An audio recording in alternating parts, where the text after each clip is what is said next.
पंजाब, हरियाणा, राजस्थान और दिल्ली की पुलिस एक नई चुनौती डब्बा कॉलिंग का सामना कर रही है। ये इंटरनेशनल गैंगस्टरों का गिरोह है जो जबरन वसूली के लिए थ्री स्टेज टेक्नोलॉजी का इस्तेमाल करता है। सबसे पहले इंटरनेट के जरिए जबरन वसूली के लिए कॉल की जाती है। इसके बाद यही गुर्गा दूसरे देश में बैठे अपने बॉस को दूसरे फोन का इस्तेमाल कर कॉल करता है। अब दोनों फोन को एक दूसरे के बगल में रख दिया जाता है। दोनों फोन के स्पीकर ऑन किए जाते हैं और गुर्गे का बॉस उस शख्स को धमकी देते हुए मोटी रकम की मांग करता है।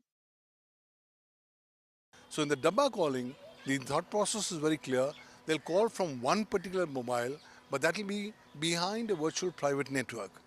However, the concerned criminal activity will not be done from that particular connection. Instead, the threatening call or the threatening message is going to be given from yet another mobile phone, which is connected on a different virtual private network. वसूली के लिए इस technique का इस्तेमाल गोल्डी बरार और रोहित गोदारा जैसे विदेश में रहने वाले गैंगस्टर करते हैं। गैंग का गुर्गा और सरगना दोनों अलग-अलग जगहों पर होते हैं। इसकी वजह से इस तरह की कॉल को ट्रेस करना मुश्किल होता है। वो बिल्डरों, व्यापारियों, केबल ऑपरेटरों और पॉलिटिशियन को निशाना बनाते हैं।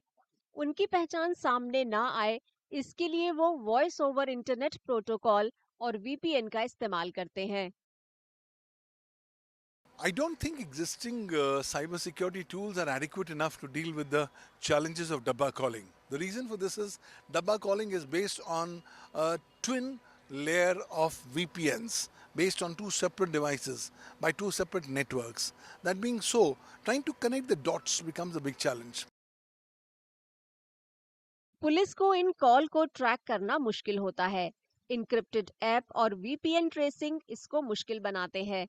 सर्विस ऑपरेटर अक्सर अधिकार क्षेत्र जैसे मुद्दों का हवाला देकर डिटेल शेयर करने से इनकार करते हैं।